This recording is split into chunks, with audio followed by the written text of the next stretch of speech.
Throwdown Nation, it's Matt. It is a Sunday afternoon at 5 p.m. and today we're doing something a little bit different. We got a really good response from Thursday night's live stream with Marty the Moth Casaus, and he had some technical difficulties on his end and wasn't able to actually pair his social media with mine. So we are actually, due to popular demand and also to be able to get the live stream out on his end as well, we are doing a replay of Thursday night's live stream with Marty.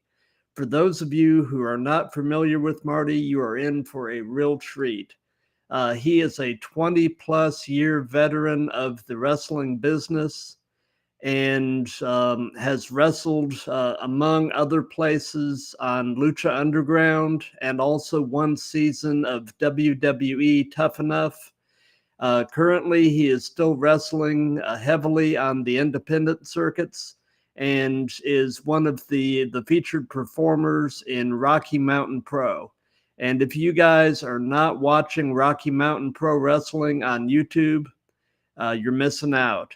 They are putting out some great stuff, great storylines, great in-ring, all of that. So if Rocky Mountain Pro is not on your radar, get it on your radar. So now, at this point, what I'm going to do is share my screen, and we will replay the live stream from Thursday night, and I will be back at the end to say goodnight.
My name is Martin. They call me a Moth. I wrestle.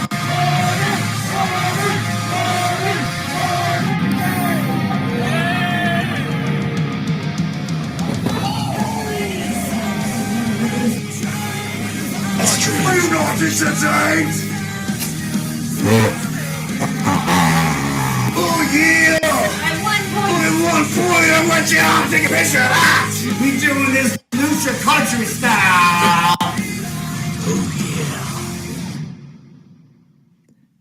Marty. I'm not hearing you. Not hearing your audio, bud. You're not muted on my end. How about now?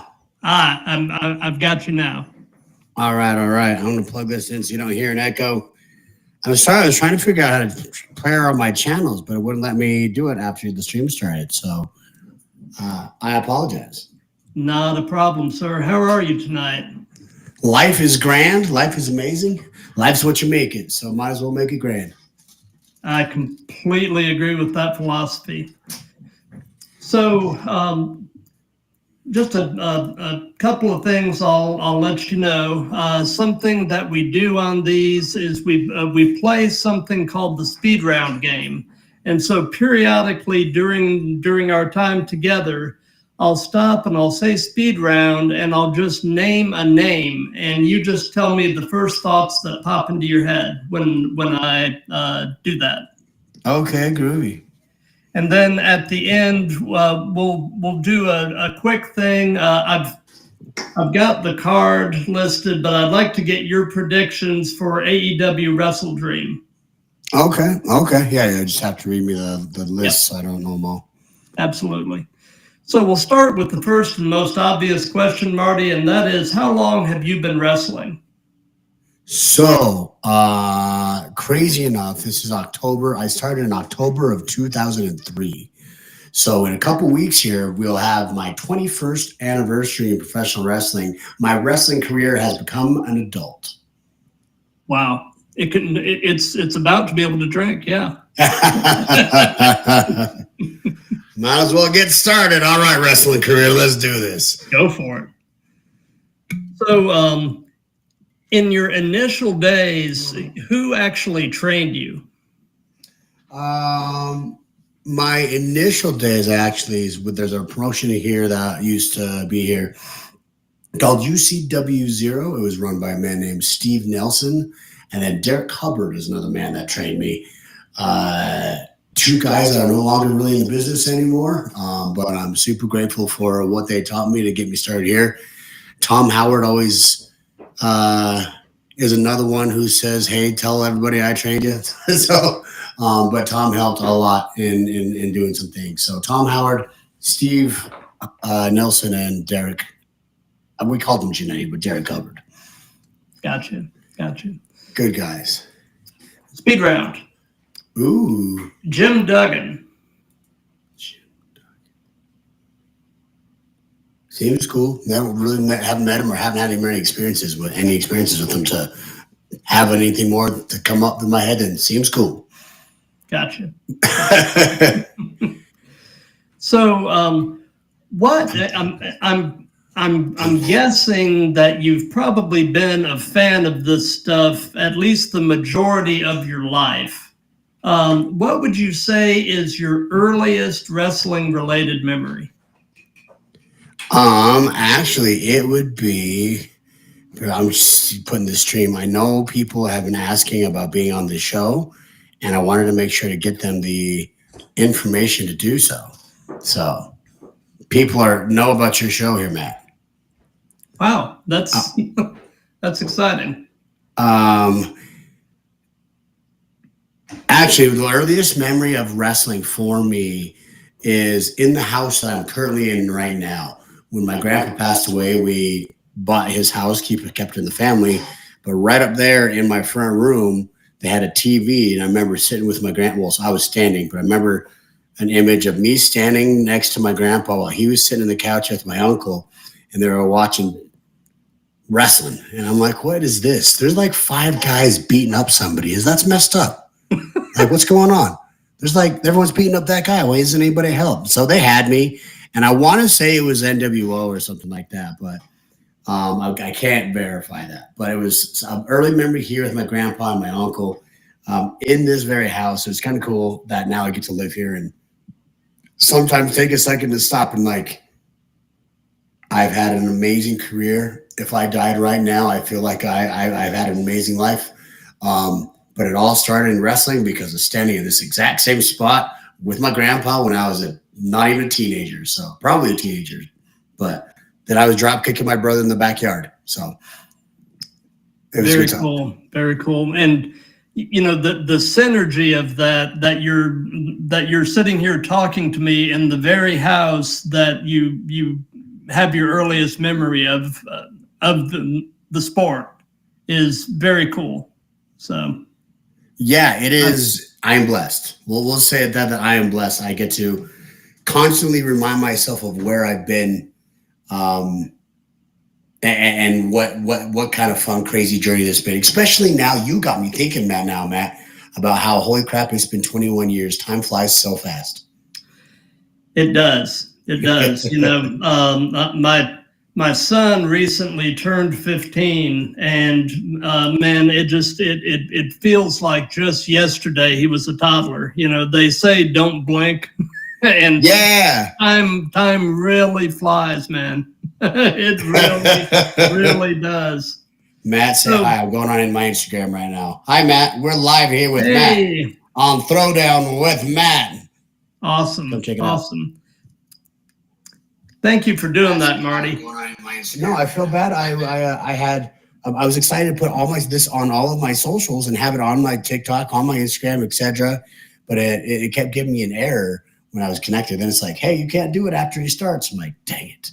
So now my audience isn't getting to see you. So if I let them know there's a link somewhere, then they can have that opportunity. So I know I've been asked about, hey, you can send them to my Instagram, and there's a link to my link tree that has the links to all my various socials. And it's, like I said, we're live right now on Instagram, YouTube, Facebook, and Twitch.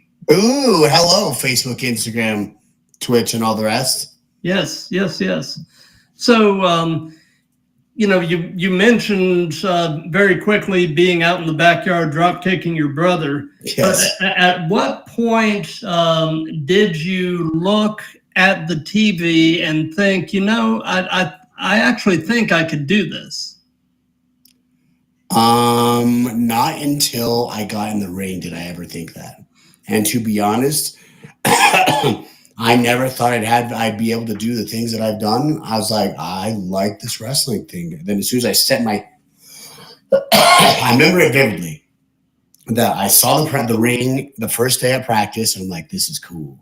And then I'm like, as soon as I set my foot in, I'm like, crap, I'm gonna have to do this forever. And then I was hooked. And I just practiced a whole crap ton, but it wasn't until that very first time when I stepped through the ropes that I'm like, I could do this, but I never thought I could do this to the level that I've been lucky enough and blessed enough to be around. But as soon as I put my first foot in the ring the very first time, that's when I knew, I'm like, this is for me. This is something that I'm going to spend some time doing.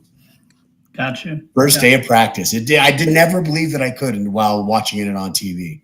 I always thought it was a good boys club, an old boys club where 30 of your friends are just a nice tight-knit group that apparently beat the crap out of each other. And I wasn't too far off, but Speed round. Ooh. Hiroshi Tanahashi. Seems fun to wrestle. Never met him. Haven't had a chance to meet him yet. So Gotcha.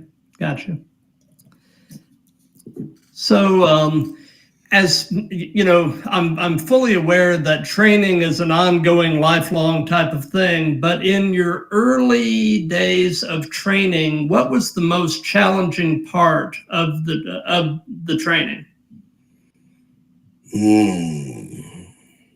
Man, when I was first starting, I didn't know there's an independent scene to start making a name for yourself. I didn't know the depth of what the pro wrestling business is. I just knew if I practiced a whole bunch, I could be in the ring in front of my friends here and in front of the crowd in Utah. And I thought that was cool. Probably, I would say the hardest part was the physical part because I was there like 4 or 5 times a week. We'd go for 4 or 5 hours every single day. I would say that's the hard part, but I was pretty physical coming out of high school, coming right into wrestling. So it wasn't really that. Hardest part, I was so excited about everything. There was nothing that was so hard. I guess that's when you want something so bad to stuff. It makes stuff that would normally seem hard. Like, okay, yeah, I could do that. Yeah, drive 8 hours to to make hopefully $20. Yeah, I could possibly do that. Yeah, I can just go right into work right after I get back from driving 12 hours. Yeah, I could do that. No big issue. That'd be awesome. Hardest part I would normally say is the physical. The part I wish I knew more when I first started was the business side of things. And I know I read some questions you were asking before, but I don't want to jump ahead. But I wish I knew more of the business side of things because I believe wrestling is maybe 10, 20% what you do in the ring And then there's so much more that you have to do out of it, so that the marketing, hey, this is what my character is, the Kevin Cross or Karrion Kross now put so much awesome video content out that made his character before he ever went to the WWE. Then WWE has just grabbed it and like, well, here we are. We don't have to do anything. Just keep doing what you're doing. So, and that has nothing to do with how great of a clothesline he can throw. Right. So it's taking the effort to flesh out your character through other means than necessarily being in the ring or even being on a weekly show, doing other things, and with technology the way it is now, there's so many opportunities to do that, and it's exciting when guys exercise their creativity and do things to make their character even more larger than life, Absolutely. I completely dig that stuff, Yeah, I'm digging it now more. It's just like when you think about wrestling, you don't think about like, well, I got to be good on social media. Well, I got to be good at marketing this. You think of like, oh, I've got to have a good match. When you first start out, that's all you care about. Is like I want to wrestle. So that's what you do. So it's amazing the stuff that goes into it that a lot of people don't originally sign up for. Right. It's running your own business. It's running your own business. Absolutely. The business of you. That's right. You Incorporated. That's a very important business. Yep. So away from wrestling, what are some of your other hobbies and interests? I know you do a lot of streaming yourself and things like that. So tell me a bit about that, and just tell me about, what do you like to do? I love creating things. I've realized. While wrestling, that makes a real easy transition to go into like film, movies. I love making movies. So all throughout my wrestling career, I've been doing some film. This Sunday, I'll be in just a fan film of a James Bond thing. I played the bad guy. Super fun to like take some of the wrestling stuff you've done for 20 years and like incorporate it. And now I'm doing stunts. I did stunts on an Adam Sandler movie a couple years ago with Shad before he passed away. And it was taking the skills. And they saw me do one thing in the ring and they're like, oh my gosh, are you okay? And they're not used to seeing wrestling up close. And then they're like, do you need a pad or anything like that? I'm like, that'll mess me up. Just I got this. So film, I love creating things. So film, I've done a lot of work in my house. We built the whole thing from scratch. We took it down to the sticks and built it back up. When I have to do it, I really enjoy doing it. So I love creating things. I run a business. I'm really big into self-development. Pretty much, I believe that the better you are to the world, and the more profitable you become, the more successful you become in all areas of life. So I'm big into personal development. I love streaming because I get to hang out with my community and play video games and not feel guilty that, hey, I'm playing video games. And I love creating stuff. So creating stuff, business, like I love creating businesses. Obviously what I'm doing right now in wrestling is a business. But also I have like my content creation because that breaks off into stuff I get to do with my wife where we get to do our fun little skits. So then that breaks into my actual company, which is helping transaction fees. Anytime you buy something, you get paid. So like I like building things, I guess, is my big thing. And it's always been a blast because it takes me from riding ATVs off of a cliff to jumping off a top rope, creating a wrestling match to now I'm talking smack to Adam Sandler. And then I'm building stuff in my house. Like it just makes, with creating kind of how I base my life. Like I love creating things, including film, this house, businesses, and doing so has created such an interesting life of like, what in the heck, that I'm super blessed. So creating things is my answer to that question. That was just a long-winded answer, but creating things and helping people. Got you. Just to kind of give you a bit of a rundown, I've been a fan of this stuff, varying levels of fandom over the course of my life since I was around 11 as a kid in Florida. and I just turned 55 a few weeks ago. Right. So, I mean, I grew up in the territory days, saw the Monday Night Wars start to finish, rise and fall of ECW, you know, the ups and downs with WWE. And I've got to say, right now has got to be one of the most exciting times to be a fan, because there is so much stuff out there. There are so many great independent companies really putting together great matches and good product. And you know, so many places for guys to work and hone their craft. You know, it is just such an exciting time to be a fan. Man, it's and it's sort of funny. I wasn't really fully aware of it when it was going on, but I've recently sort of rediscovered Lucha Underground, and I'm going down that rabbit hole. I'm just about done with season 1. So I've still got a lot more of it to watch, but man, that was such a cool way to present wrestling. Just a very different way to view it. And I was just wondering how you got involved in that. What was the story behind your involvement with it? Because I really am really digging that stuff. So how did it come about that you became a part of it? I loved, going off what you said, I loved Lucha Underground because it was a TV show about a pro wrestling program rather than a pro wrestling group with a TV show. Right. So we have like gods fighting people. We have deaths. We have time travel. We have demon possessions. I torture and kidnap people, just to let you know in the future. Just a spoiler alert. But you don't see that anywhere else. You don't see time travel. You don't see like Mortal Kombat deaths or fights on the roof. It was really cool. But strangely enough and awesomely enough, funny how life works is what got me to Lucha Underground was WWE Tough Enough. I went on WWE Tough Enough with Stone Cold Steve Austin, whatever season that was. And one of the producers really liked what I did. I became friends with one of the producers there, and he has a soft spot because he came from Utah.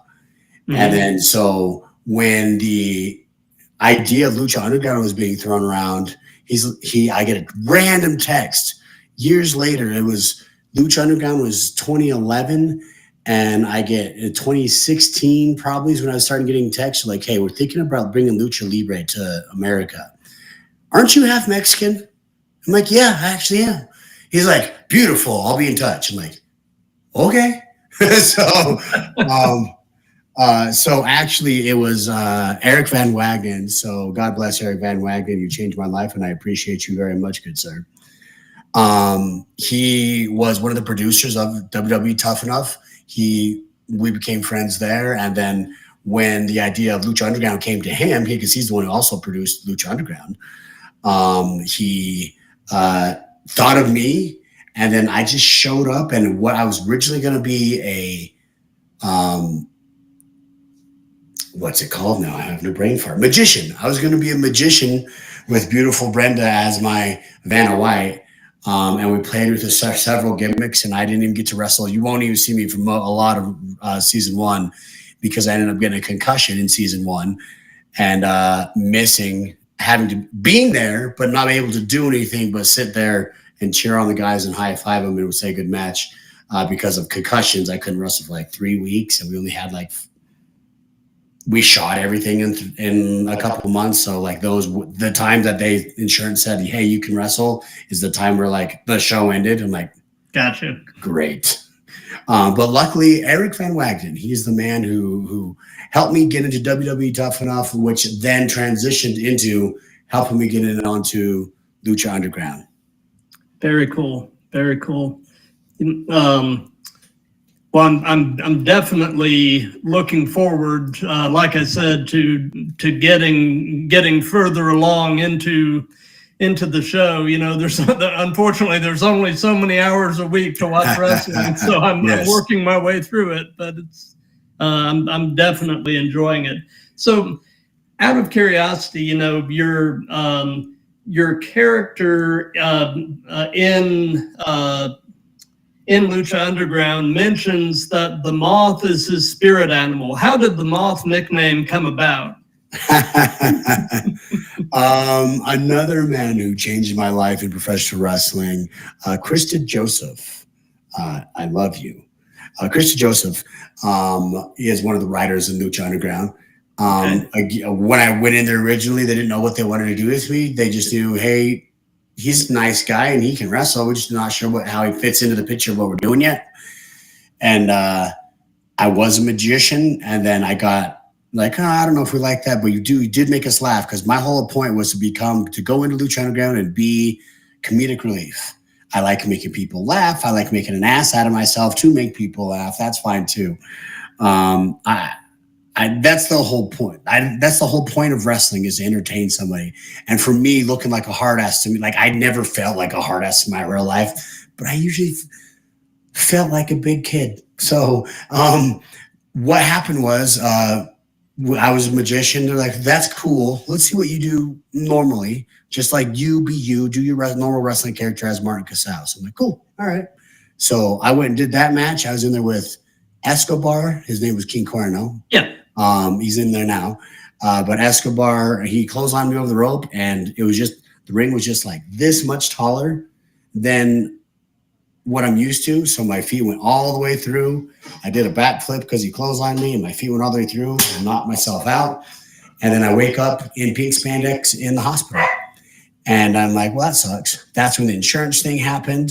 And then when I came back, and I'm stressing at this point, like, man, the magician thing, I didn't really love. They thought about having me come out as a Mormon character, essentially, because I'm from Utah.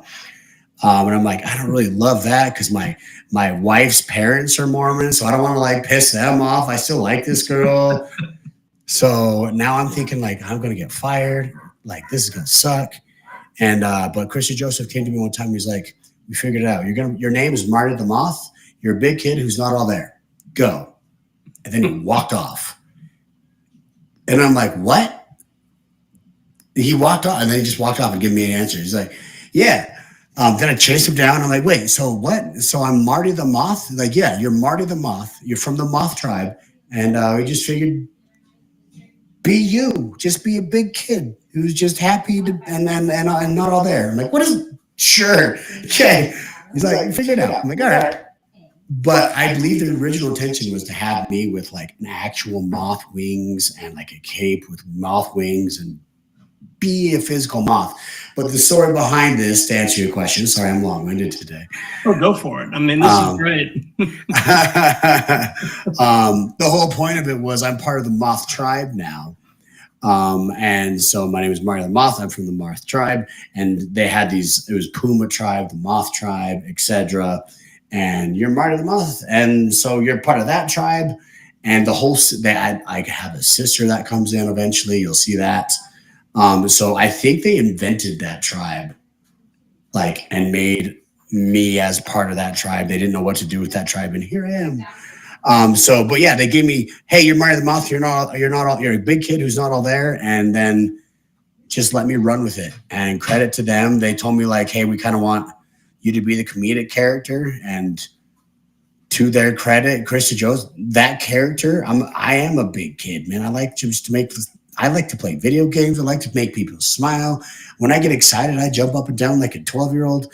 Like, I am a big kid. I am all there. My head, I always say my head is dense, but I made a whole character around that, because what happened with Marty the Moth is I was a comedic relief. I would go in there and make people laugh, but then I went and talked to Vampiro, and I'm like, brother, I love the comedic character. I like making everybody laugh, but I just want to put another layer to the character, because most of the time, comedic characters don't ever win championships. And if they do, they don't ever get to keep them very long. So I'm like, I can make people laugh, but also I could kill you if you turn your back on me. Mm-hmm. So I wanted something. I'm like, I like to try and figure out something.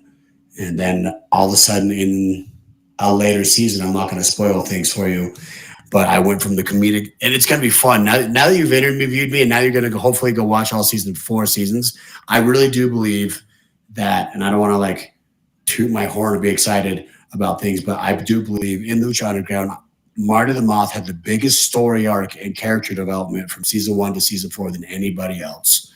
Awesome. I went in there like knocking and like asking as a fan, according to the show, as a fan, I was asking like, hey, is there any spot I can go in there and wrestle essentially?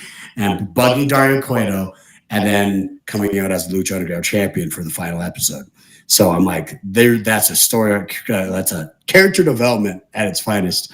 But the fun thing is when after I talked to Vampiro, we broke for season 2, from season 2 to season 3.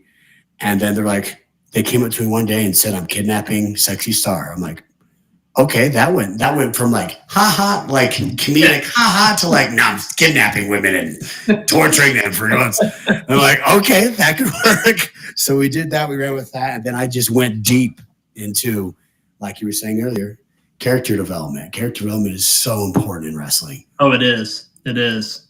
And, you know, I find the character side of wrestling just fascinating. I mean, you know, and the people that can seamlessly shift from heel to baby and back and really not change much about their character, but very subtle elements. To me, that's magic. Mm-hmm. I mean, you know, and the people that are really good with their character are just invaluable. Mm-hmm. In my mind. Absolutely. I believe art imitates life. And in life, no one ever believes they're the bad guy. Right. The bad guy always believes he's doing the right thing. Yep. And, you know, as a fan, I've always found myself gravitating more toward the heels because the heels, well, probably. But the heels, to me, are more compelling characters because, you know, there's always the why. Generally, they're not an asshole just to be an asshole. There's a reason why they are the way they are. And delving into the backstories and everything, I just think is beyond cool. But speed round. Dustin Rhodes. Love him. Hilarious. Great to work with. Cool. I wrestled him back in like 2007. He was good. He was great to work with. He had a. Sorry, now I'm going off on stories. That's not the speed round rules. My bad. I love Dustin. He's great. So I know that you're currently located in Utah. Are you pretty much Utah born and Utah bred? I'm thinking you are because you're mentioning that you're in your grandfather's house and all that. So born and raised here in Utah. That's right. Just like 20 minutes out of Salt Lake City. And the grass is always greener on the other side. So everyone's like, no matter where my home state is, somewhere else is gonna be way cooler. And I totally do want to move out of here eventually. But like, this is where my family is. This is where I have my roots. And I am getting able to travel so much that I am satiated with I would rather learn all these different cultures and then find the one that fits me best rather than just go somewhere because of a job or something that I need to be there for. So I'd rather just find a fun place to live. And I think Vegas might be it. So Vegas, here I come. I'm going to be up all inside of you eventually. Yeah. So what would you say is your favorite thing about Utah?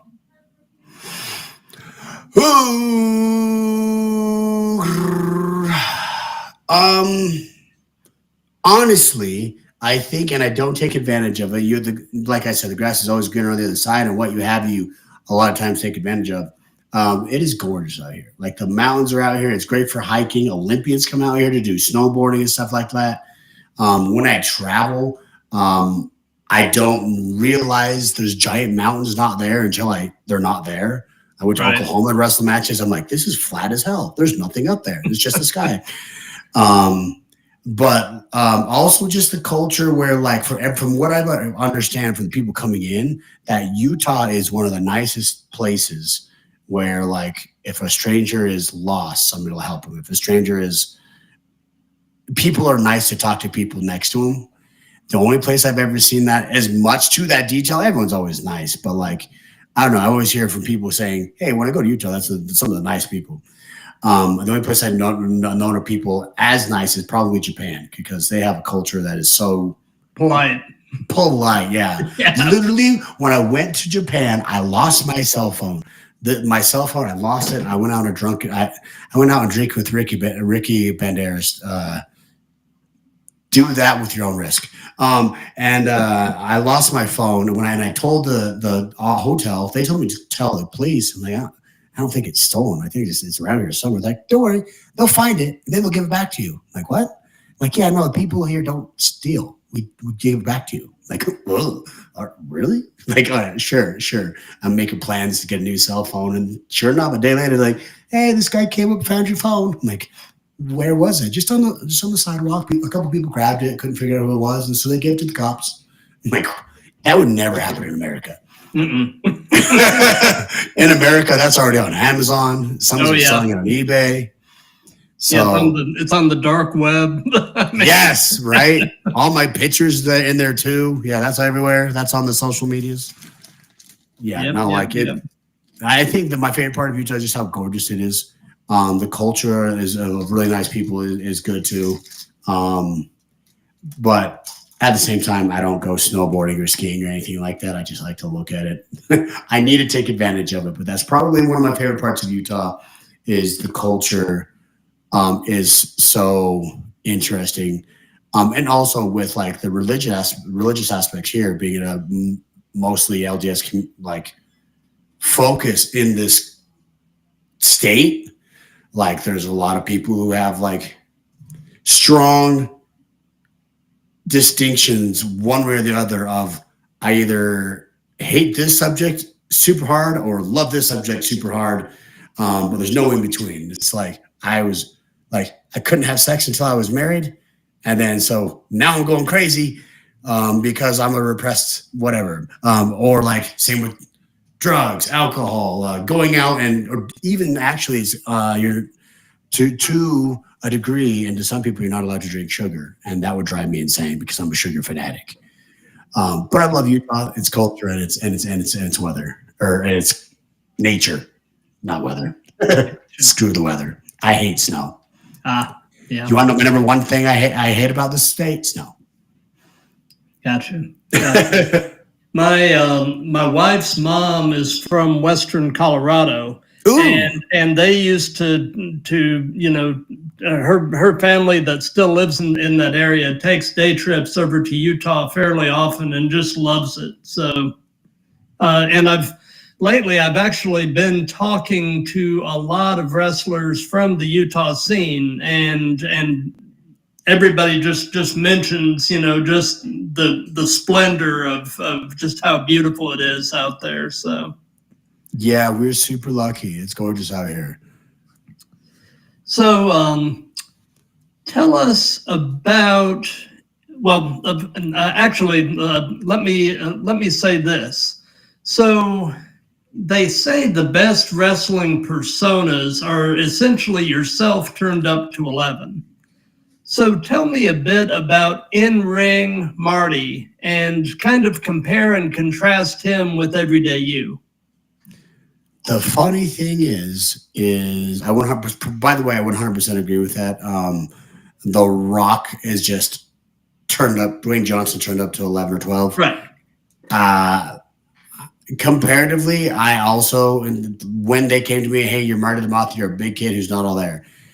I can relate to being a big kid. I'm wearing a shirt about zombies right now. I got an action figure here of something like I don't want to say I am a big kid. I feel like what stuff made me happy when I was a kid, and if they still made me happy, I'm still going to enjoy them. So, also, I don't know. I think I get obsessive a lot. Like when I watch a movie, I will go down the rabbit hole of all the behind the scenes and all the Easter eggs, and like you'll watch the 3 hour movie, and then you're gonna watch. If my wife, I subject this to her every single time I watch a TV show or a movie or anything. She'll see the Easter eggs, the behind the scenes. That's another 3 hours of watching that stuff too. So I kind of get obsessive about stuff. My wrestling character was obsessive about stuff. I was obsessed with Sexy Star for a while, and that was the whole angle of a season coming up. You'll see. Big kids like to play, and I like to play and have fun. Kids are usually down for anything as long as they look around and their parents and everybody that make sure it's safe says it's okay. I'm usually down for anything and a good time. So that's definitely true.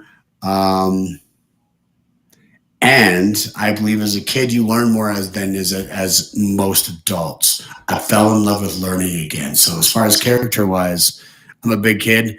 I like learning stuff in that character. I like to steal stuff from, like, I'd wrestle Phoenix. So I'd steal a version of a move that he does and do it myself, because I can't be as athletic as Phoenix. But I could do something, and my character's goofy enough, like I could do something, make it look like shit, and say it's part of the character.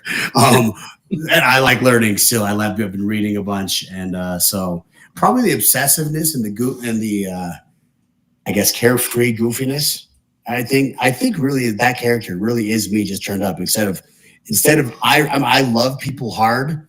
Like when I love you, I will hug you. I'm a hugger. I'm a big touchy feely guy. I love touch. This sounds gonna make me sound horrible, but I love touching people. I love if I love you, you're getting a hug, and it might break a rib, and that's how it is. How do you turn that up to a level 11 or 12? I love you so much, I'm going to kidnap you, put you in my basement, and so therefore you never leave me. So I believe there's some that he saw who I was and is like, you know what, we can make this messed up thing. What's the worst thing we could do? And that kind of fits what Marty does too. So I think the obsessiveness, the goofiness, and the carefreeness is kind of the same as my character in real life, because really that is me, except instead of loving you till your ribs hurt and break, I won't kidnap you, but I will love you hard. Gotcha. So we're going to jump into the Wayback Machine now. Tell us about your first match. What was it like? What were your thoughts going into it? What were your thoughts coming out of it? All that good stuff. I am so sad that I'm not able to put my YouTube and my channels on it. So this is streaming on mine too, because I was just about to post my first match ever. I found it. Someone found it on a VHS, because you and me, in this conversation, know what a VHS is, but some of the wrestlers I talked to, it's like you put it in and you start it with a like they just don't know anymore. But my first match, I was so excited. It was against my best friend from high school, Pete Gallegos, awesome dude. We had done backyard wrestling before for like a year or 2 years or something, beating the crap out of each other. So now we got to do it in a ring. And actually, and then I don't recommend this for kids nowadays, but this is the conditions of what Utah wrestling was at that time. I had some athletic ability from high school, doing sports all my life. And when I started wrestling, 3 weeks later, I was in a wrestling show. My first wrestling show was 3 weeks later after I started training. Now, I think that's a little bit fast. I made it work and told the story, but now I watch back at now. I'm still like, man, slow down. There's this, I got to do this, and there's my first match. So it is what it is. But I remember being so excited. And also my coach made me do it with my guy multiple times before we got there. Like practice matches, during practice, you go. Do what you would do in your first match. And I'm like, all right. And so we'd done the match, so I was comfortable with what we were doing in there. It's just because that's the guy I was working with. That's the guy I've been wrestling since I was wrestling in the backyard. I was just so amped and excited. My whole family showed up. His family showed up. I was friends with his family, obviously. And I was the bad guy. I wrestled under Tristan Gallo, the reflection of perfection, the best in sports entertainment, the man that men want to be and women want to be with. I wrestled as Tristan Gallo, and so I got to talk so much crap to his family, and that made me happy as in a personal standpoint. My first match, I go back and watch it, and man, I did so many things wrong, but without that, I couldn't have had the life that I have now. Exactly. So we've heard about your first match. Now, if you can narrow it down to one, tell us about your favorite match that you've been a part of. Honestly, it's probably, he goes as Swerve Strickland now. But it is, you'll see it in season 3 of Lucha Underground. Probably one of my favorite matches is I had a match called Weapons of Mass Destruction. Okay. It is somewhere in the beginning of season 3, but in season 2, me and Swerve started getting into some fights, and then they were wrestling matches. They were I stole his dog tags, which to a military man who earned these dog tags, having them stolen from you is a big deal. So that's the story that we were playing with. And so they weren't wrestling matches. They were fights. We would just jump each other and fight out to the end of the thing. And then that's how they're going to end it in season 2. Hey, you guys just go out and have a 5 to 7 minute match and then we'll be done. I'm like, I feel like we could play with this. And so me and Swerve heard, hey, we're going to end this little feud today. And then we walked up and asked him, can we do a blow off of some sort? And they're like, okay, sure. Season 2 ended, or whatever season it was. I think it was season 2. When season 2 ended, and then out of the blue, and then instead of doing a 5-minute thing, we just did another segment. We fought each other off. And then we had a Weapons of Mass Destruction match where I'm making fun of him for being in the military. So I dutied all up inside military garb. He wrestled in a military gimmick because he's legit from the military. So for him as an homage, my character, I'm just trying to be cool being a military man. I'm a big kid dressing up as a military man. Yeah. Right. But I had his dog tags. And so I think the funnest match was with him, Swerve, and I love seeing him being an AEW champ. Oh yeah, taking over the world right now. He is doing good work. Yes, absolutely. And then his music career is blowing up. He's using AEW as a platform to make all his successful his endeavors successful. Yep. Like you were saying, he's building his brand. That's right. And I remember specifically us going up and asking Christy Joseph, I feel like we could do something funner than this, than a 5-minute beat each other up. And that was a fun story. And then he's like, okay. And they would change what we were going to do that night into just another beat 'em up. And then when he came to us, Vampiro says okay, you guys, this is going to be your first main event in Lucha Underground for both of you. So I just want to let you know, you screw this up, you probably won't be in any main events for a minute. So don't screw it up. And then I just remember Swerve. He's like, yo, we got this. He's like, they looked at me, he's like, right? I'm like, yeah, we got this. And I just remember wrestling Swerve. It went into one of those moments where everything just flowed. You're not thinking about what to do next or what to hit him with next. Everything just flowed. The crowd was insane. We told an awesome story. He was so easy to work with and everything just flowed. We had all these weapons placed outside of the ring, like missiles. And just how many pro wrestling companies have missiles on the outside of the ring? And then army containers and stuff like that. So definitely my favorite match is probably that Weapons of Mass Destruction match with him. I thought it was an awesome, fun story that wasn't going to be a story. And then we worked a little bit and nudged people enough where it turned out to be one of the coolest stories, I think, for me. Gotcha. Speed round. Daniel Garcia. Always nice to me. Been good.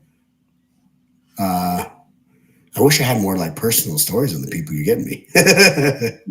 Yeah, it's just I literally, before I do these, I just come up with just a random list of names, you know. And I try to sort of have it be a mix of names of today and names from the past as well, you know, just to sort of cover the whole gamut. And I also try to get some representation from at least, you know, at least most of the major companies as well. So right, dig it. I love that. It goes from a question to a speed round. I dig that. So what has been, would you, and again, this may be sort of, you'll need to kind of narrow it down because you've been doing this as long as you have. What has been the strangest encounter you've had with a fan? Oh, okay. I love fans enjoying what they do. So I've had fans give me death threats on Twitter and stuff. That's always fun. Like, and this particular death threat was like, if you do this to Melissa Santos again, I'm going to come get you. Do this. I'm going to come to your house and he wrote me a list of things that I was going to do to me, which was not very kind. And but I'm like, we filmed this a month ago. Like, this is going to happen again. I'm 100% going to do this. I didn't tell him that, but in my head, I'm like, I'm glad you're enjoying it. I'm glad you're enjoying the product. But I think I've had other people where I'm bleeding from the face and I hug them and it's on their shirt. I remember one time I had this person had the shirt it was my shirt on them, so I very much appreciate them. And then they're like, well, I can't wash this now because you bled all over it. I'm like, there's a lot of blood on your shirt right now. You should probably wash that. I'm like, yeah, no, this is great. I'll just hang it up. I'm like, okay. And then another experience, I had someone send from Germany something to my house, a bunch of pictures like, hey, will you sign this and send it back to me? Here, I printed off a whole bunch of these pictures from the internet. Will you send it to me? And normally I love that because I love people having fun and enjoying what they do. But also, if you send it to my personal house and I send it back to you, that verifies, hey, you have my house address right. And you don't even live in the same country. So getting stuff to my personal house was interesting, but I feel like the top of the thing is for a while there, while Lucha was going on really good, I would get a whole bunch of nudes. And me and my wife would go like, guy or girl?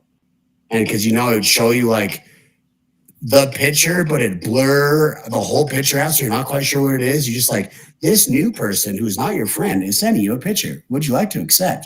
I'm like, crap, babe, do I want to accept? So we would go, boy or girl, we'd hit the picture. And I remember one in particular, there was this guy who sent me a message. And he said, I'm going to have to give you a visual representation. If you walked into your hotel room and you saw me like this, and he grabs his butt cheeks and spreads them on your bed, what would you do?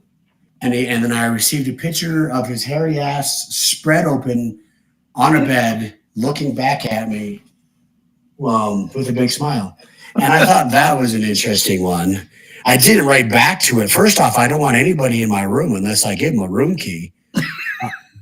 That's the first thing that came to my head. And also shave your ass. So just take care of things. Some people are into that. But yeah, blood on shirts people have with my blood, that was fun. But at the same time, I don't want to say that that's weird. Well, it is. Well, as a person who is trying to make an impact on your life, I think the more extreme you are, the better of an impact I'm having. So I enjoy all the weird stuff. Yeah. I'm like, if you got a picture of me on your wall with a poster that I signed and like an action figure and something that I gave you, like, I think that's awesome. That means I'm doing my job right.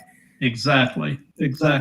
When you get to blood and showing me butt cheeks, I did something right. It's just sometimes a little bit crazy. Well, speaking of butt cheeks, I recently, one of my guests recently, Sterling Silvers, was saying that he has seen your butt. I'm 100% sure you've seen my butt. If you've been to a wrestling match of mine, you've definitely seen my butt usually. I need to get a belt is basically what needs to happen is I need to get a better belt. So anyway, he told me to tell you hello. So Sterling Silvers, I love that man. Yeah. He's a great man. He's going to do some good things. He's a good dude. Yep. So can you share, and I know this sort of thing happens more often than we realize, but can you share an example of a time when you had to completely improvise during a match? Many a times. Most of my matches are improvised. Like, tell me the main story you're trying to say, and we'll figure out the rest out there. A lot of times, most of the time, actually. Especially when I remember sometimes over at Rocky Mountain Pro. My favorite place to wrestle is Rocky Mountain Pro. They have a TV product. They have a certain amount of time. So it's just like WWE and AEW. There's a ref in your ear saying, hey, we're going to commercial right now. Do something cool to go in a commercial with. Or, hey, commercial's about ending. Or, hey, we got 90 seconds until your time segment's over. You get this done. I remember one time going in there and they're like, hey, you got 90 seconds left. I'm like, okay, we're doing nothing we talked about. Let's do this. One time, I don't want to say, I remember from somebody, I'm not going to say their name from the WWE, but one of my friends said his biggest story with this is he had a 15-minute match with Jeff Hardy on Raw. Right before the match, they said it got cut down to like 8. Right as Matt Hardy's out there and he hadn't gone out yet, they're like, hey, you have 2. As he walked out there, the ref said, hey, take it home. And so the 15-minute match turned into, hey, well, you're going in there, you're going to do, you got right now, go home. We're ending this right now. And so that stuck out to me, just how crazy wrestling can go from like, I could have this 15-minute elaborate story that I could tell, or what's the main point of this story? Cool, we can tell the same thing in 30 seconds. Hey, you're a bad guy? Sweet, I'm going to go like this, you punch me, you kick me in the dick. And that shows you're a bad guy. We could tell that in 15 minutes, or we could tell in 30 seconds. But that happens a lot in TV. So in Rocky Mountain Pro, I remember that happening just this weekend, actually.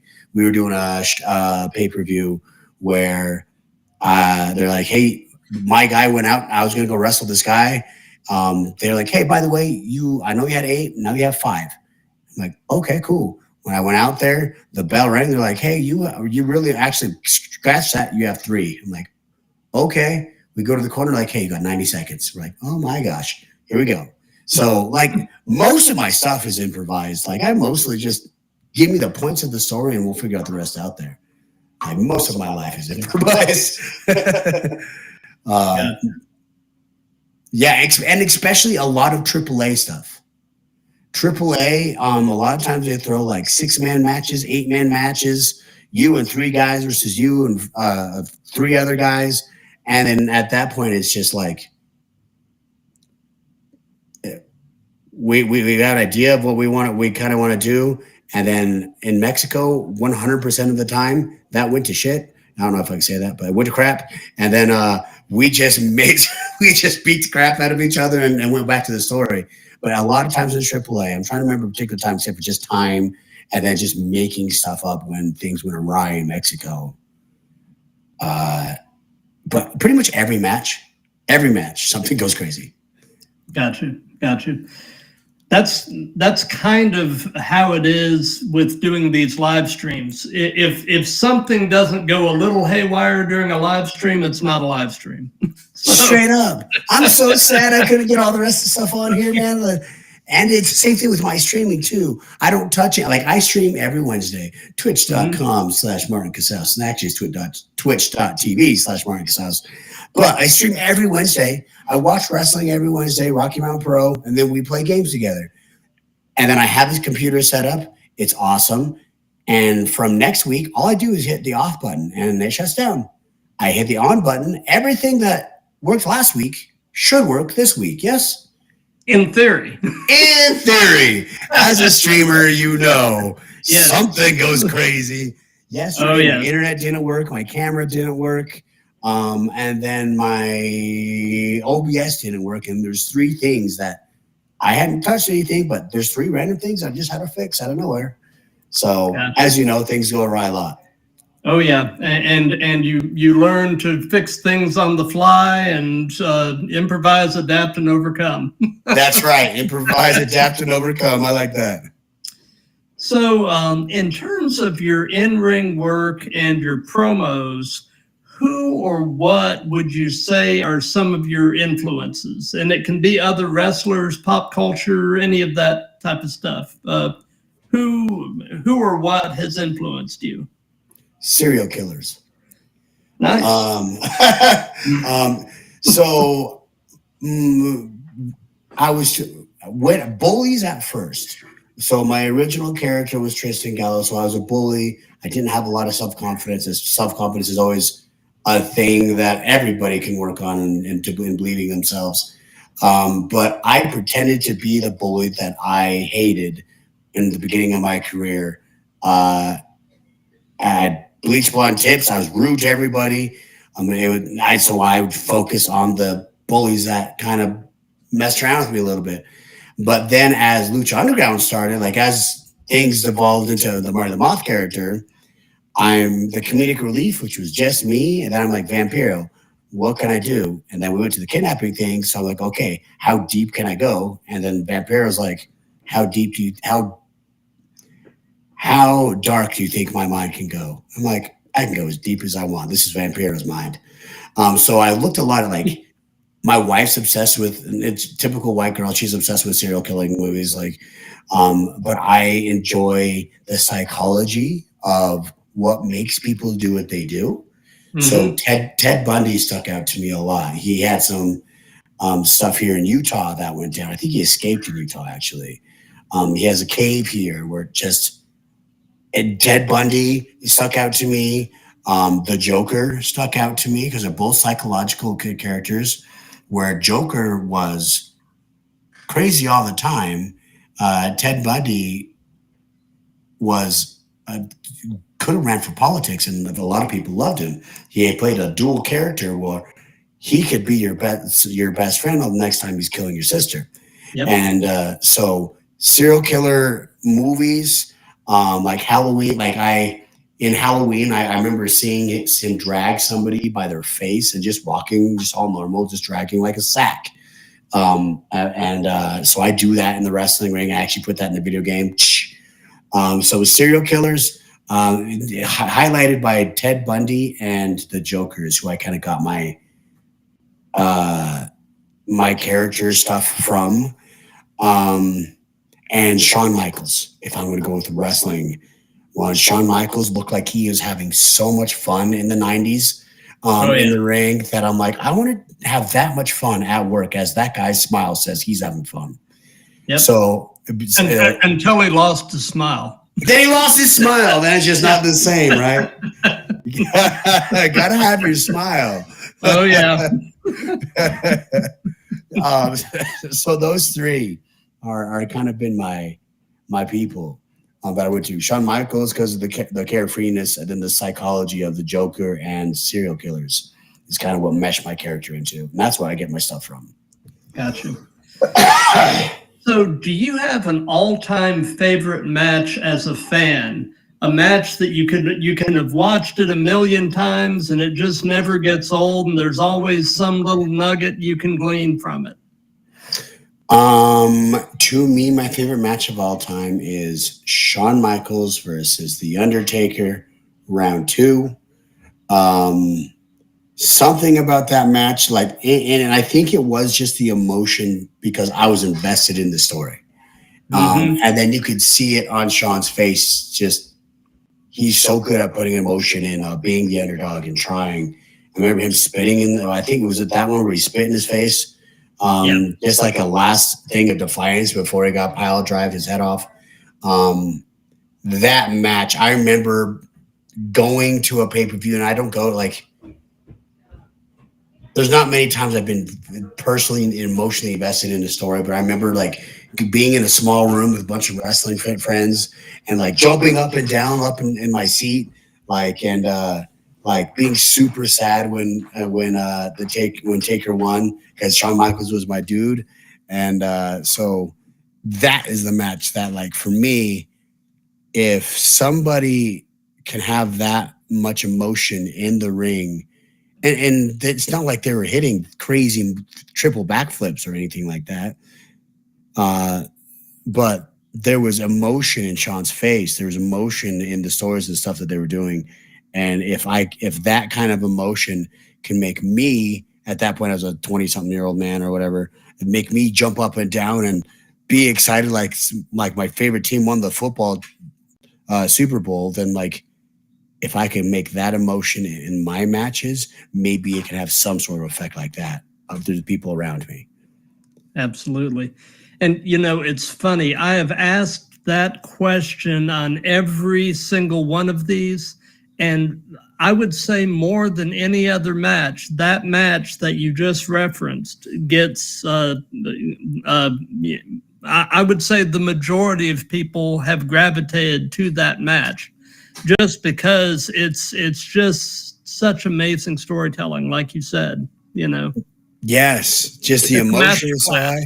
Masterclass, 100%. It's like I wish some students like I keep mentioning Rocky Mountain Pro because that's my favorite place and it's my friend's company, but he has that school attached to it. I wish kids like I went to the Nightmare Factory. We did film study every week. So I wish more schools would do film study and like, why was this so good? And then like you talked about character work being the most important. After WWE Tough Enough, Stone Cold Steve Austin was so kind to me. He's like, do you mind giving me your cell phone number? I'll critique some of your matches and we'll figure whatever out for your next steps. I'm like, sure, Mr. Stone Cold Steve Austin, guy who's made more money in wrestling than anybody else, so many other people in this business. I will sure send you my stuff and give you my cell phone number. But he told me, what a thrill that must have been. It was crazy, man. It's a whole experience. The reality aspect plus the wrestling aspect, plus you have these icons there. Right. But one of the things he told me after the show was more people were invested in the character of Stone Cold Steve Austin rather than I didn't have to do any of that flippy shit. I stomp a mud hole, I flip the bird, and then I do some stunners. That's all you need. So character work is the most important. And that stuck with me. And I think that's what seriously helped my career is character work. As that, I just did that video game on Rocky Mountain Pro. The guy came out and he's like, what is your entrance? There's an entrance on here. There's an entrance as you walk. There's a certain way that characters can walk that make you stick out than the other characters. Stone Cold Steve Austin's coming out. If you see a silhouette of somebody walking in the ring and it happens to be Stone Cold Steve Austin, he's got to walk to him. There's 1,500 different ways to make your character stick out. And I wish more schools would look at this is the character work that these are the opportunities that you can have to make your character stick out so that we can easily just grab you and put you in a video game where you can make some great money and make a big grand career.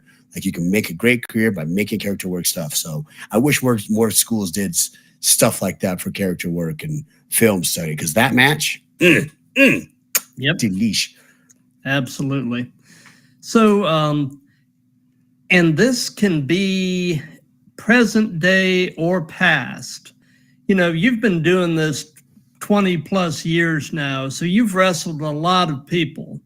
But who would be a dream opponent? And like I said, present day or past, who would you love to work that you haven't had the chance to work yet?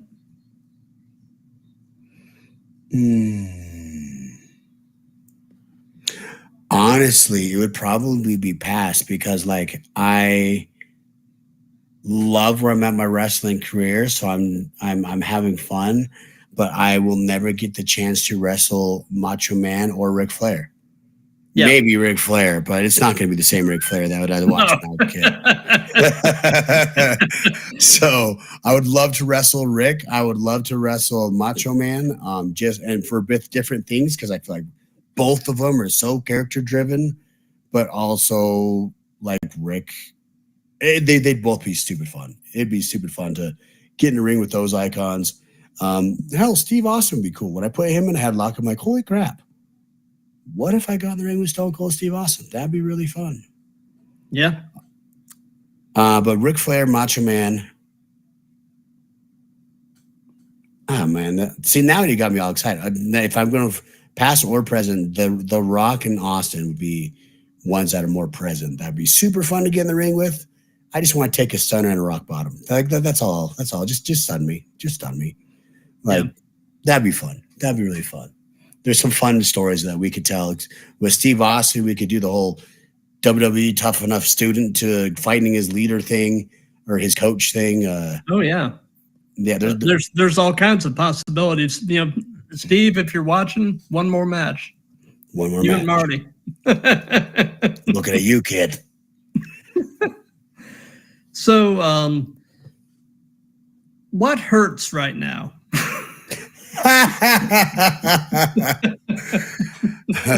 The list of what doesn't hurt might get smaller. You've seen me move around and did my different positions during this podcast. Yeah.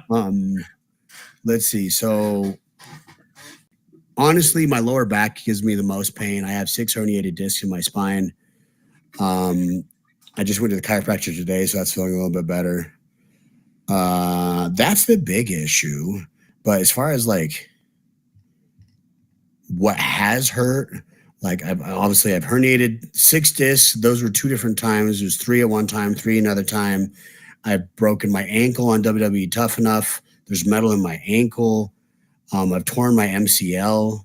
I broke my collarbone. I've had a lot of concussions and a lot of stitches. I have scars all over me, but it's okay. Wrestling's fake, right? Like, I hate the F word. Orchestrated, predetermined, sure. Fake, absolutely not. Yeah, wrestling is storytelling, man. That's what it is. It's the same thing as the Avengers. It's the same thing as Batman. It's the same thing as Superman. In fact, I play a lot of things that look kind of like a Joker-ish. The only thing is we don't get okay, awesome cut, or we don't get pads, or we don't get a second try. We do it all live. It is the most brutal live action theater of all time.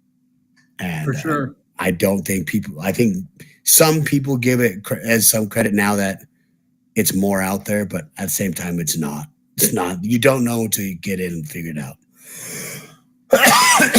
My chiropractor. I took my chiropractor, by the way, to Rocky Mountain Pro this weekend, and he just like, yes, because the original first time I did mocap. I'm doing in the game called the Wrestling Code by Virtual Basement. So if you guys are gamers, and if you're a gamer or if you stream games, the Wrestling Code will be coming out. I'm not going to say when because I don't know when, but it's going to come out eventually, and it's going to be amazing. But I took my chiropractor to it because last time I did mocap, I got injured. I don't like being injured. So I took my chiropractor down there, and he's like, oh, yeah, I'll do a whole bunch of stuff. No big deal. He got in the ring, and he got down on one knee, hit his knee, and he's like, yeah, I'm not doing anything. This hurts. This is really hard. I'm like, I know. I've been in it. This is really hard. Yeah, this stuff hurts. I'm like, I know. So we're for you and your stuff that's going to be happening, Mr. Chiropractor Man. We're going to do this. And I shot somebody off, and I clotheslined the living crap out of them. And I just remember my chiropractor saying, oh, hell no. I am not doing that. This ground is really hard. I'm like, okay. I just want to make sure you know this stuff. This is real. This, you can't fake gravity. Mr. Gravity is a mean SOB. Facts. Very much so. Very much so. I've been staring at your shirt for forever, and I want to know what it is. It's never forget. Never forget the jobbers. I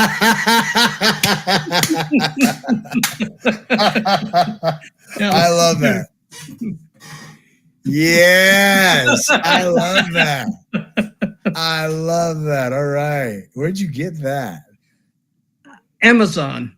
I just happened upon it, and I was like, I've got to have that shirt. So, well, you're right. You did. And now I want one. So now I got to go find this. So that's an awesome shirt.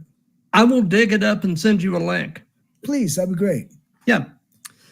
So we've kind of touched on this already, but what do you have any additional thoughts on the current state of the business and also the role that social media is playing as a promotional tool?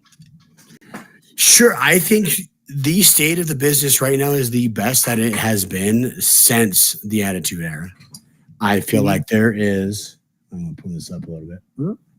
I feel like there is so much wrestling out there, and with the advent of the internet being able to show stuff from anywhere, I could watch a match in Japan that's happening right now and not have to physically be there.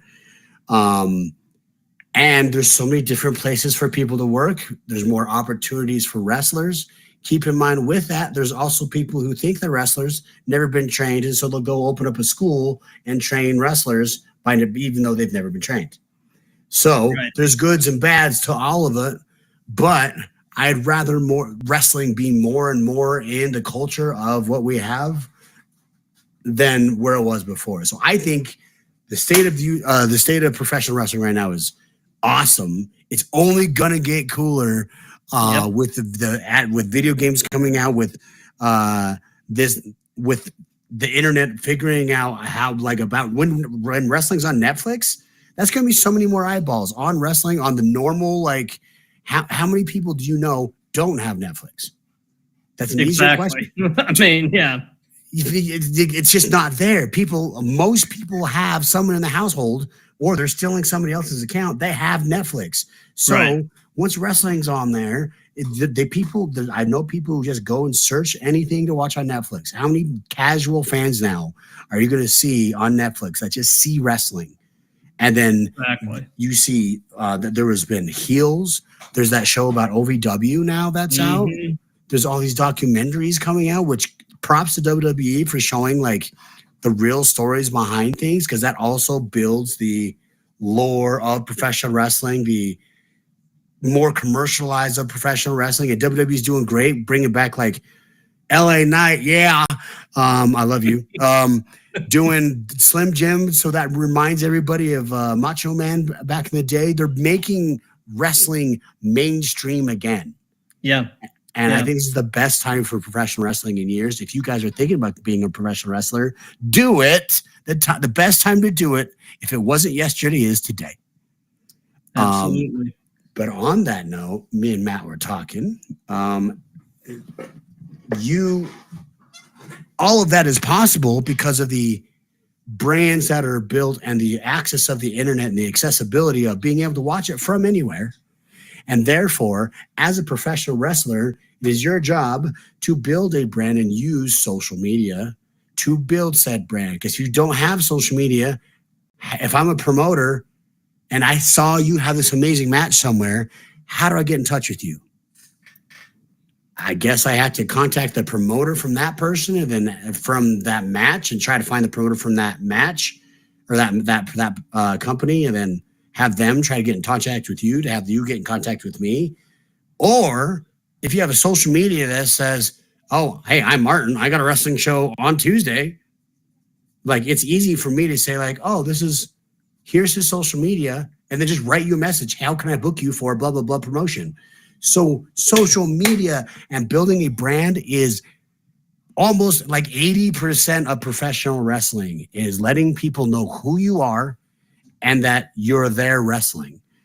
If you show up at the table and they know you're there and they know who you are, they can use you. But if you have no social media and you're not marketing yourself, you don't bring merch, you have no idea, this kid has spandex, but I don't know what he can do. Social media is so important, guys. So important, man. You probably know it from building your podcast here. Social media is so important for everybody building a brand. It sure is. So, if you could give any advice to your younger self, knowing what you know now, what would it be? And we've sort of touched on this already a little bit, but anything further? 100% believe in yourself. whether the more self-development I do and personal development I do, I have realized that the old adage is, if you believe you can or you believe you can't, you're right. And I was lucky enough where I didn't believe I could, but I knew if I went to practice every single time there's a practice, that those are the steps that would maybe get me to the wrestling ring. And then, hey, I can't make it out once I learned more about wrestling. Hey, I can't make it out in the world of wrestling without reaching to promoters and getting outside of Utah and making a name for myself. Like, I didn't think I'd be holding championships, being in video games, being in movies, and all this kind of amazing stuff that this life has created. But I knew the steps. This would be the steps if I thought I was going to make it. So believe in myself. I think that would be the biggest thing that I would tell myself growing up, or when I first started. Because I believe my first character was honestly a way for me to figure who I was, and then project all the things from, oh, I was bullied, I don't believe myself, boo-hoo-hoo, that I was believing from myself and making the story in my head of. I was projecting that into a character that I could turn into a bad guy. So believing in myself, I think that was would be my biggest advice. If I met right now 20 or 30-year-old Martin, that would be what I would tell him. So, yep. Because, we can all be our own best friend or our own worst enemy. Absolutely. So, life is the world that you create, and it all starts up here. Absolutely. So do you have any pre-match traditions, any things you try to do consistently before you walk through the curtain? 100%. I pray every single time I get on my knees, and I pray that for safety and that I do good for the fans, and I give them what they came to pay for to come to get. I do that, and then I dump water on myself obscenely. I don't know why, but Triple H just did it, and I have been doing it ever since I was playing in the backyard. But a lot of people use baby oil on themselves. I use water. Instead of baby oil, I use water just so the people, by the time I get out there, it doesn't slip anymore. Gotcha. So I pray. I hit my knees and I pray. I pour water on myself, and then I jump up and down like The Rock just to try to warm myself up, do some squats and maybe some push-ups. But that's it. There's not a lot of prep work that I do. Just pray, wet myself, and jump up and down and kind of make sure my body is ready. I need to probably stretch better. Sometimes I do that. Most of the time not. But I should be better at stretching. I wish stretching was in that regimen, and I should probably change that. Yep. Take the time. Take the time and stretch. It'll pay dividends. Yes, absolutely. The older I get, the more I'm realizing all these habits that you were told when you were younger, it came for a reason, not just to look good, but hey, so you can walk when you're 60, 50, 40, etc. I was going to say, wait until you hit 50. Your body starts to do some weird stuff, man. That's all I can tell you. I've thrown my back out sneezing. Oh, no. I feel you. With these herniated discs, I cough, and like yesterday, my roommates made fun of me because I hit my knees. Just that sometimes my herniated discs are great, sometimes they're not. So coughing and weird stuff puts me down, or I grunt when I get up, or stuff like that. I feel like wrestling, every year in wrestling is like dog years, where you add like 7 years to your body. I believe it. So, something that we've done in each of these that's just been kind of fun is we've let the current guest pose a question for the next guest. So my previous guest was actually a wrestler based in the Indianapolis, Indiana area by the name of Ashton Adonis. Oh, and nice. The question that he posed was, what would be your dream venue to wrestle in, and what has been your favorite venue to wrestle in thus far? Those are great questions. I'm trying to think of a question I should ask this next person because I know I feel like that's going to come up next. Yeah. The dream venue, I think, is probably going to be Madison Square Garden.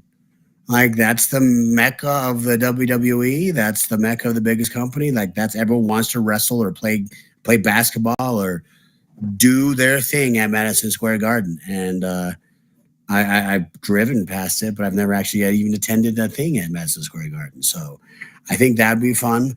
Because I'm from Utah, the Delta Center and Maverick Center down here are awesome to wrestle at, which I've done that. So that's awesome. So those would be my dream one. As far as my favorite one I've wrestled on, it'd probably the Mexico City Arena. I wrestled at Triple Mania. There was 28,000 people in Mexico City Arena, and it was against Rey Mysterio. And it was one of the coolest things. My first time in Mexico, wrestling in front of Mexico's hometown hero, and beating him up. So it was me, several other lucha guys. It was, I don't know, it doesn't matter. But it was. I'm not gonna go over it. But it was with Rey versus Rey Mysterio, Ricochet, a few other guys that I was super comfortable with. We're all from lucha, and we get to do it at Mexico Arena, the biggest arena they have there at their WrestleMania event, Triple Mania. So probably Mexico City Arena is probably my favorite to wrestle at. Or Karakin Hall in Japan was built up in my head to be a big giant thing. Then I realized it's kind of like just a school gym looking thing. I loved the lore of the Karakin Hall, but I like the bigness of the Mexico City Arena. Gotcha. So we're getting toward the end of things. Do you have any upcoming shows or anything at all that you'd like to give some hype to? I've been super focused on my business, so I'm actually been wrestling at Rocky Mountain Pro a whole bunch. I have a funeral, their next event. So I will be there in December. I'll be at James Bond event filming this Sunday, but you can't really join that, but you can watch it on YouTube. I would think Rocky Mountain Pro Rocky Mountain Pro is what I want everybody to go watch.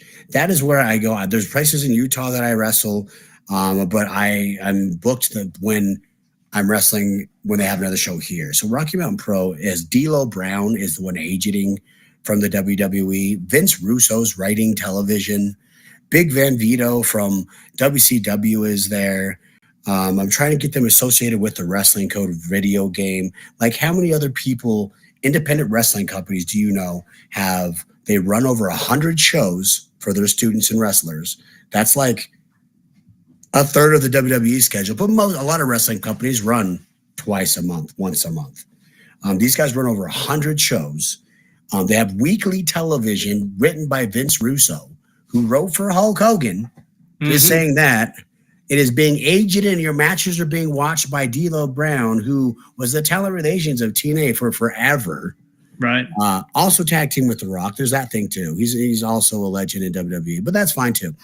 I'm there, yippee-ki-yay. But like Rocky Mountain Pro, having a next match. It's going to be it's going to be the first weekend of November. That's the one I really want to promote. I'm booked a few other places, but that's the one I've sponsored that company because I'm so believe in it because I know the guy who's running it. My company can help them grow. And with the roster of Vince, D'Lo, me, Sid Bodie, which was Kazarni in the WWE, Vito, there are people behind this that see the golden goose egg. And I'm excited for the world to see it. There's a weekly television program that is watched by Vince Russo every Tuesday on his Twitch channel. So go check out that. So if there's anything that I would like to promote, I would like to, as far as wrestling, because obviously I have my own businesses. If you like making money, send me info because I show people how to make money when they buy every single thing they ever buy, gas, groceries, etc.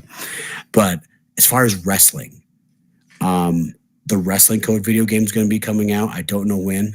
so that's hard to promote for right now. But Rocky Mountain Pro comes out with the television show every single Wednesday or Tuesday, one of those, on YouTube, written by the stuff I was just said.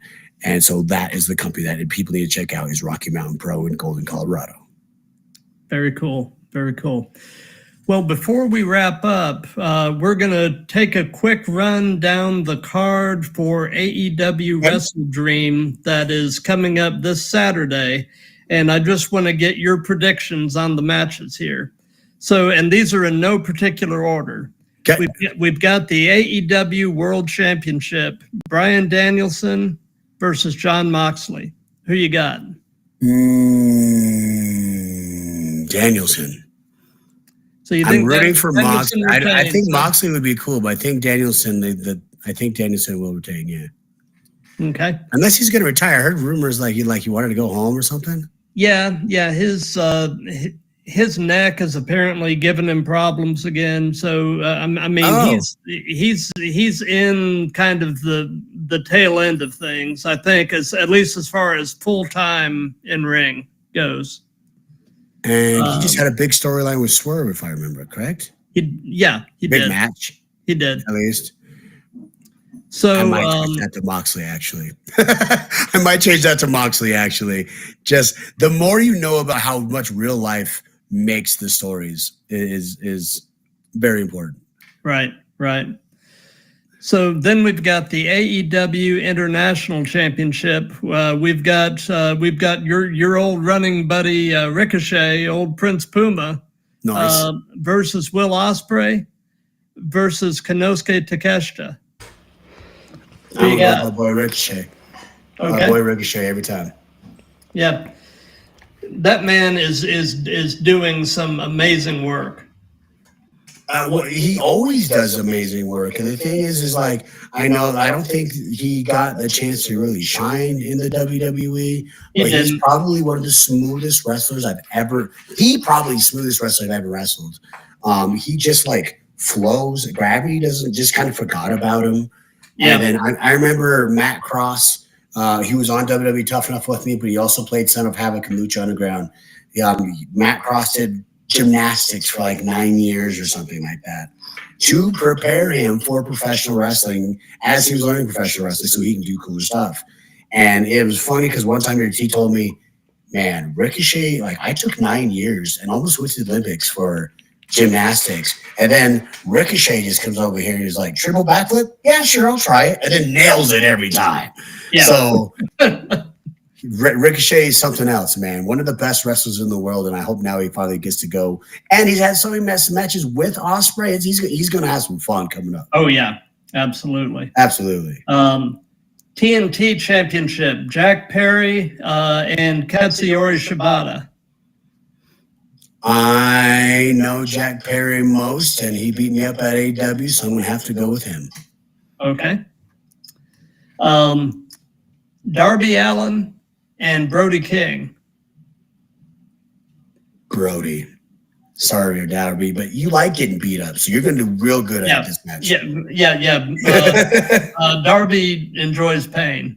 Yes. A masochist, is it? Brody can bring pain for sure.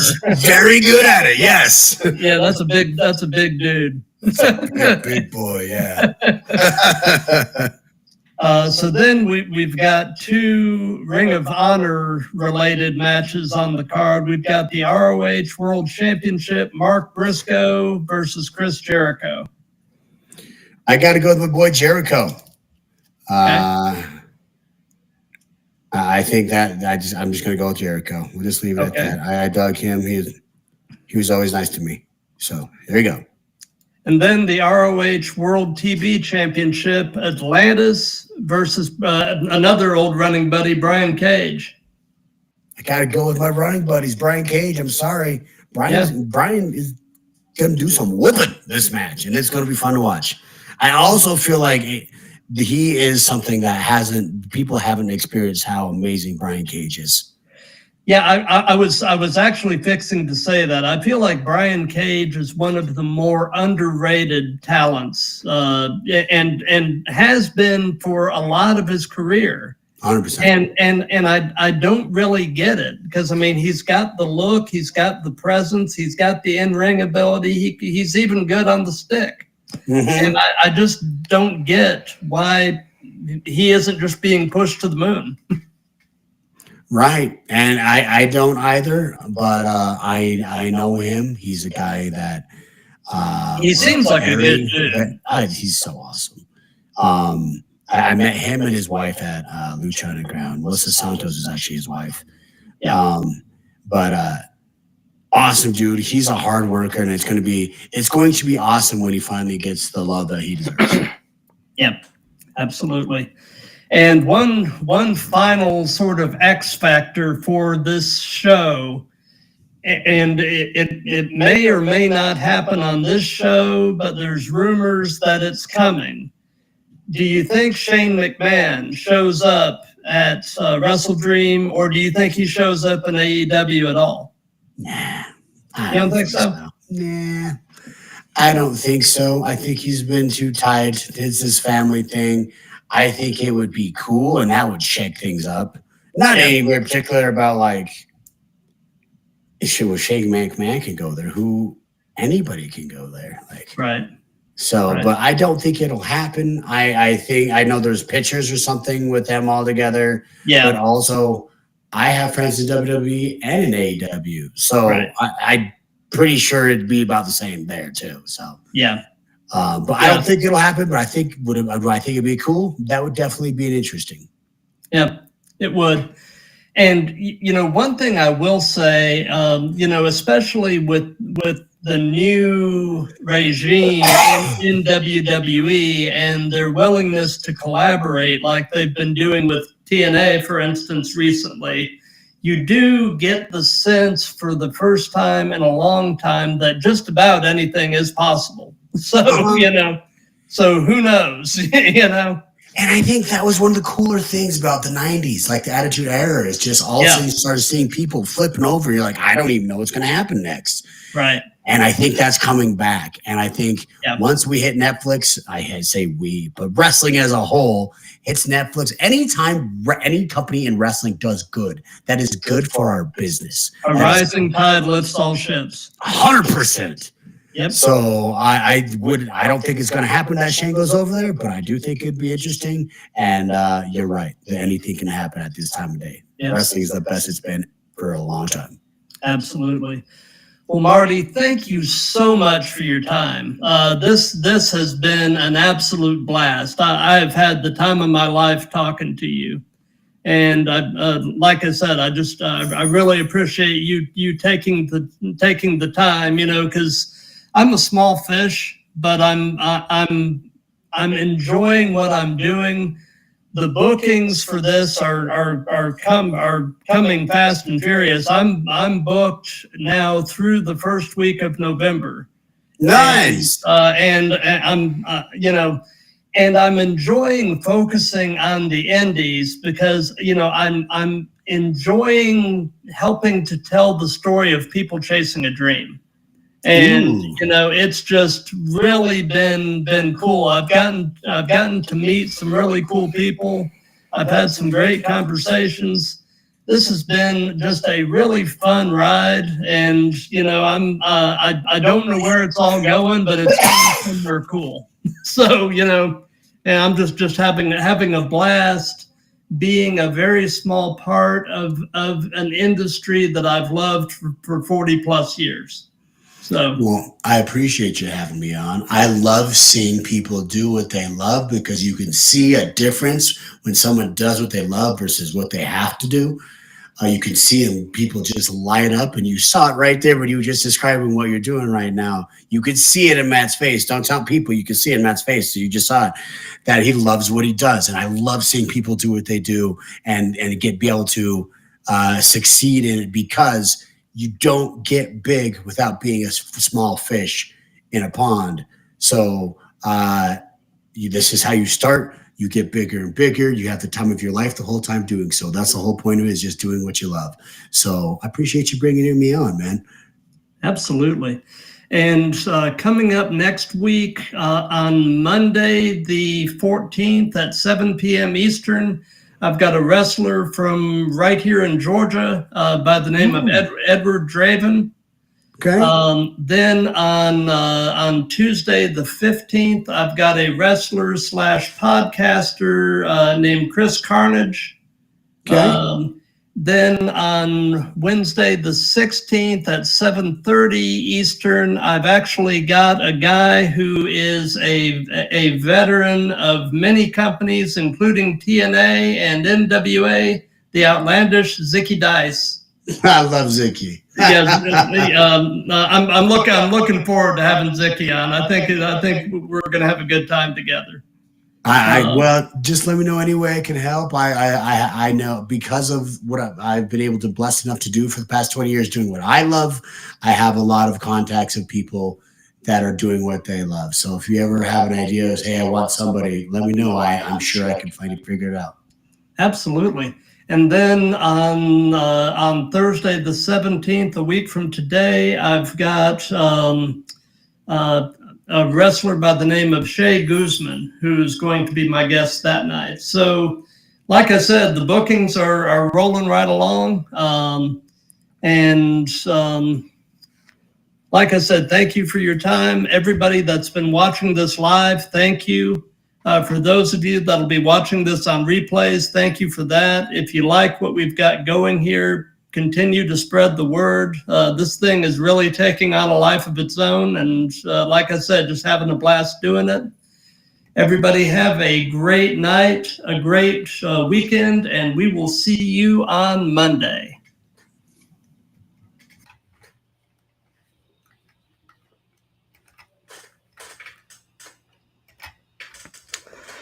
Throwdown Nation, thank you for being a part of this replay of my live stream from Thursday night with Marty the Moth Casaus.